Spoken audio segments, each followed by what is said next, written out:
Hello everyone and welcome to my channel. Today I am going to get started with a detailed explanation of chapter number 4, The Landscape of the Soul, from the book Hornbill of class 11th. In the previous session I discussed that how the chapter is divided into three major parts. The first part deals with that how the Chinese style of painting is different from European style.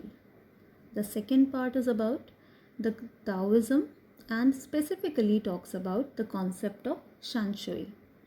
The third part is dedicated to outsider art. And in outsider art, the chapter talks about Nek Chand, the creator of rock garden.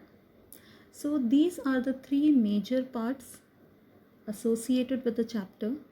In each part, the art is discussed, and more importantly, how the art is associated with the soul of a human being. That how internally we are associated with art. So, in this session, I will take up two parts out of the three. So, let's get started. The first part starts here. A wonderful old tale is told about the painter Wu Daozi, who lived in the 8th century.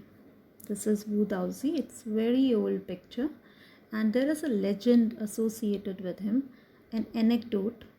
It is being said that this happened when he was alive, and let's go through the incident now. His last painting was a landscape commissioned by the Tang Emperor Xuanzong to decorate a palace wall. The master had hidden his work behind a screen so only the emperor would see it. The master here is Wu Daozi. He created the painting as asked by the emperor, and he wanted to show it to the emperor only. That is why he covered it with a screen.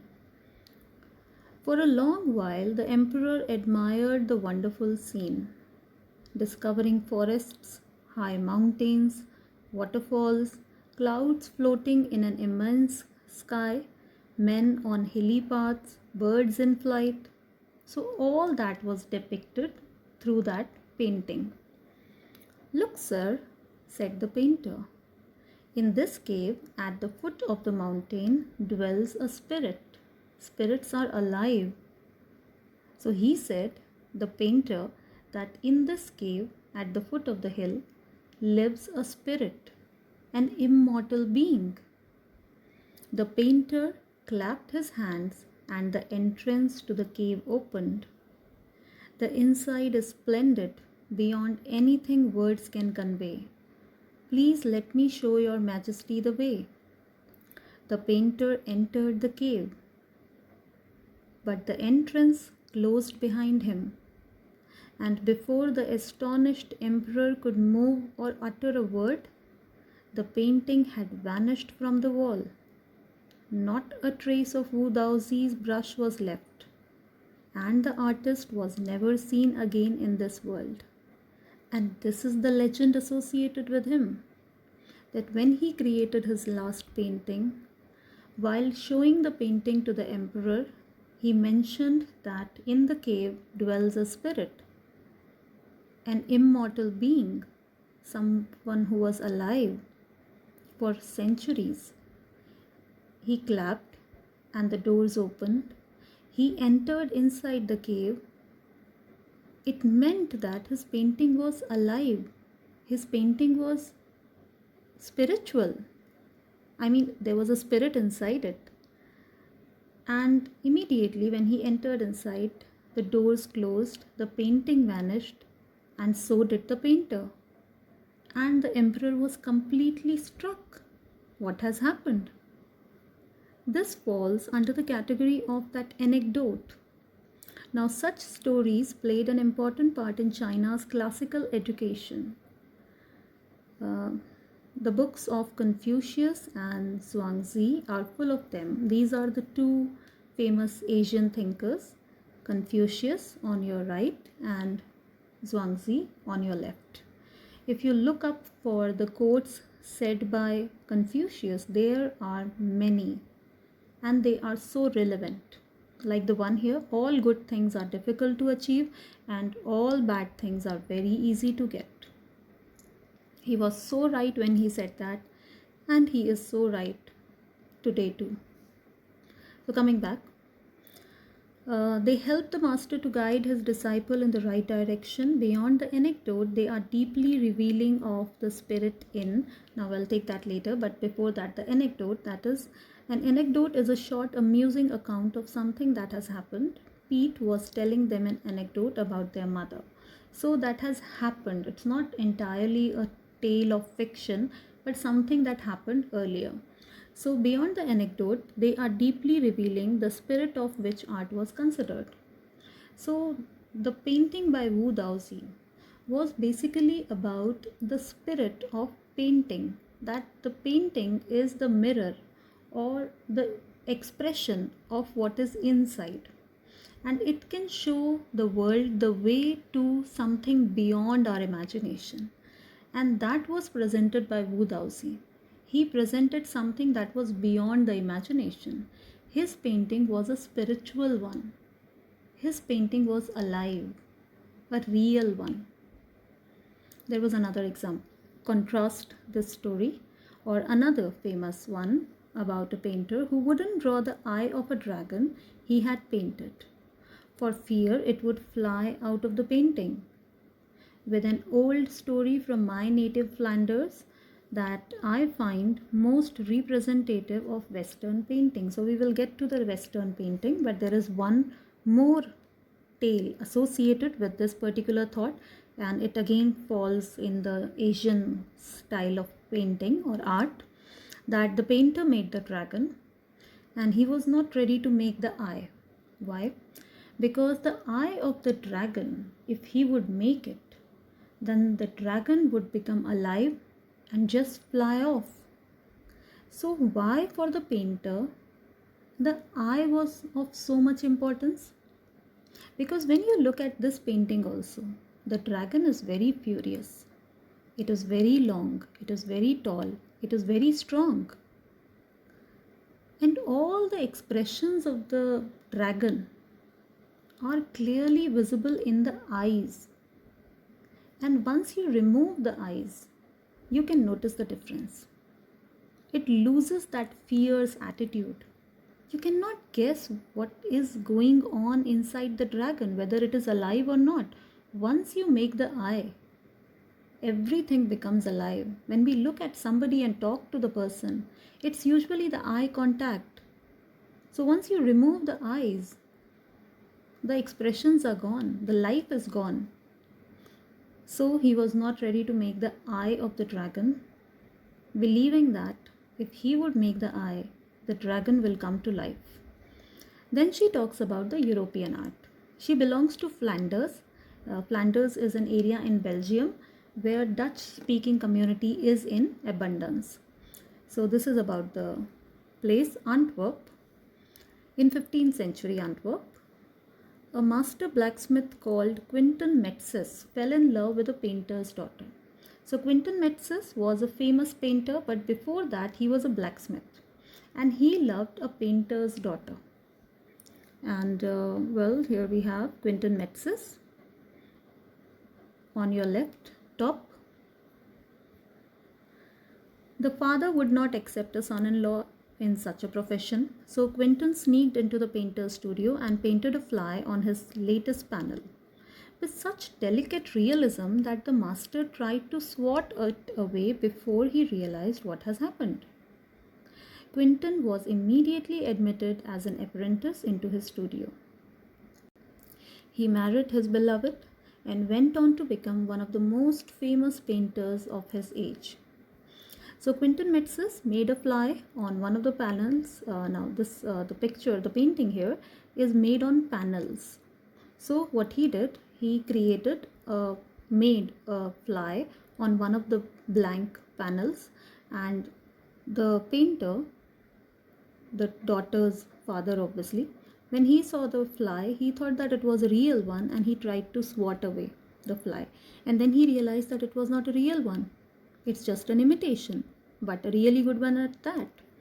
So he immediately took in Quinton Metzis as his apprentice, and later he became a very famous painter.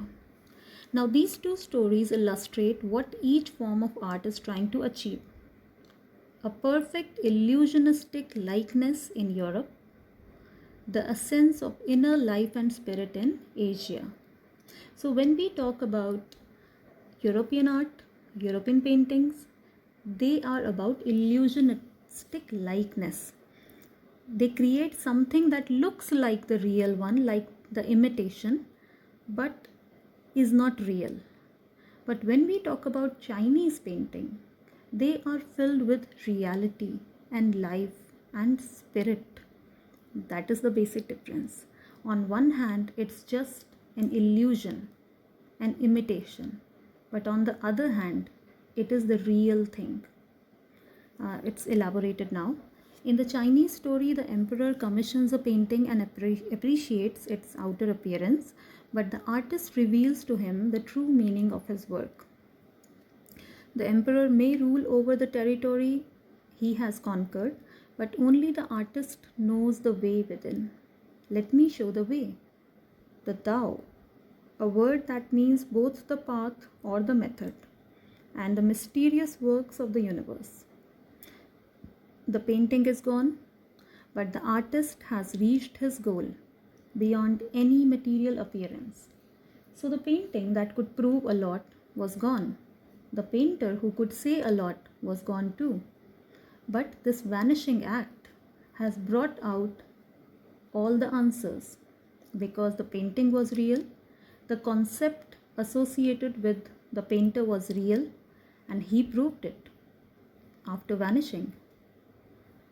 A classical Chinese landscape is not meant to reproduce an actual view, as would a Western figurative painting. A figurative painting is this one. And according to Wikipedia, figurative painting or figurative art, sometimes written as figurativism, describes artwork, particularly paintings and sculptures, that is clearly derived from real object sources and is therefore by definition representational. So they are basically an imitation of something real. But the painting in Chinese culture are real. So now you can guess the difference. Whereas the European painter wants you to borrow his eyes and look at a particular landscape exactly as he saw it, from a specific angle.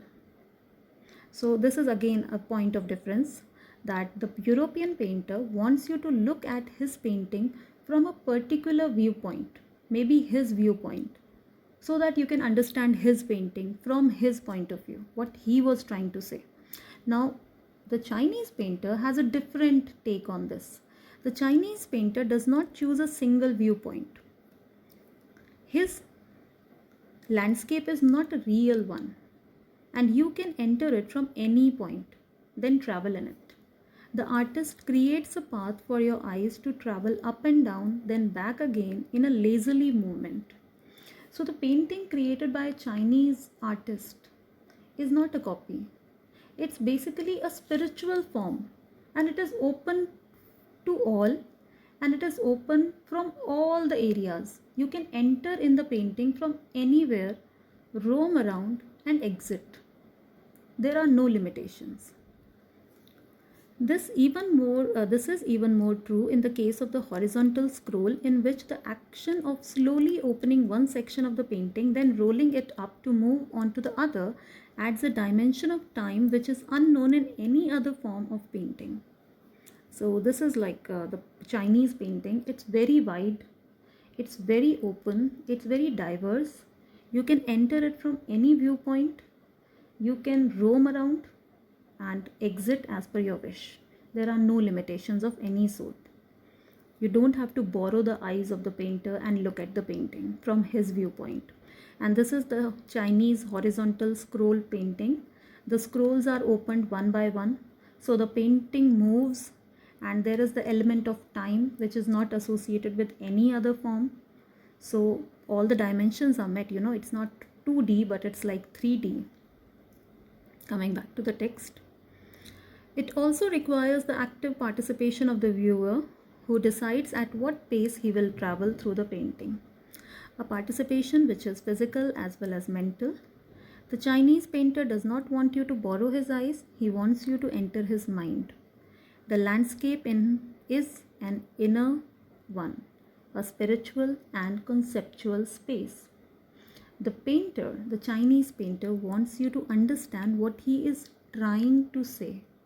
What is the reality of the painting? What is hidden inside the painting? What is the message to be conveyed? What is the concept to be delivered?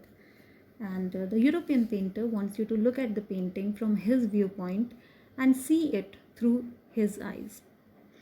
So this was the difference between the Chinese form of painting and the European form. And coming to the second part, that is related to Shanshui. It's a part of Taoism. And Shanshui literally means mountain water, which used together represent the word landscape. More than two elements of an image. These represent two complementary poles. Complementary, far from each other, different from each other, but when they come together, they form a landscape. So that's it, the mountain and water, different yet complementary. These represent two complementary poles reflecting the Taoist view of the universe. The mountain is yang, reaching vertically towards heaven, stable, warm and dry in the sun, while the water is yin, horizontal and resting on earth, fluid, moist and cool. So if you go through the adjectives used, they are completely different from each other. The mountain is vertical, the water is horizontal. The mountain is stable, the water is fluid. The mountain is the mountain is warm, the water is cool. The mountain is dry, water is moist. They are very different from each other, completely opposite, yet they are there with each other to complete the landscape. The interaction of yin, the receptive, feminine aspect of the universal energy, and its counterpart yang, active and masculine, is of course a fundamental notion of Taoism. So when we talk about Taoism, it talks about yang and yin. So they are very different from each other, like negative and positive, female and male, night and day, passive, active, moon, sun, intuitive, logical, cold and hot, soft and hard. It's like the females and the males, they are different from each other, but together they make the universe, the family and the world. So both are different, but both are required to complete the landscape. It's like that. So what is often overlooked is an essential third element, the middle void, the middle space, like the blank canvas. If you have to create the mountain, if you have to have the water, but then there is that empty space also where everything is going on, the life is there. The mountain is stable, the river, the water is stable, but the life goes on in that empty space. That middle void is pretty important, where their interaction takes place. This can be compared with a yogic practice of pranayama. Breathe in, retain, breathe out. The suspension of breath is the void where the meditation occurs. The middle void is essential. Nothing can happen without it. Hence, the importance of the white, unpainted space in Chinese landscape. So that unpainted space, the empty space, is very much important too, because it is compared to pranayama. You breathe in, then you retain that breath, then you breathe out. So everything is important, but the most crucial part is when you are retaining that breath. There the meditation happens. The other two are activities. The meditation is in the middle. In the same manner, the mountain is important and so is the water. But the middle void is of equal importance.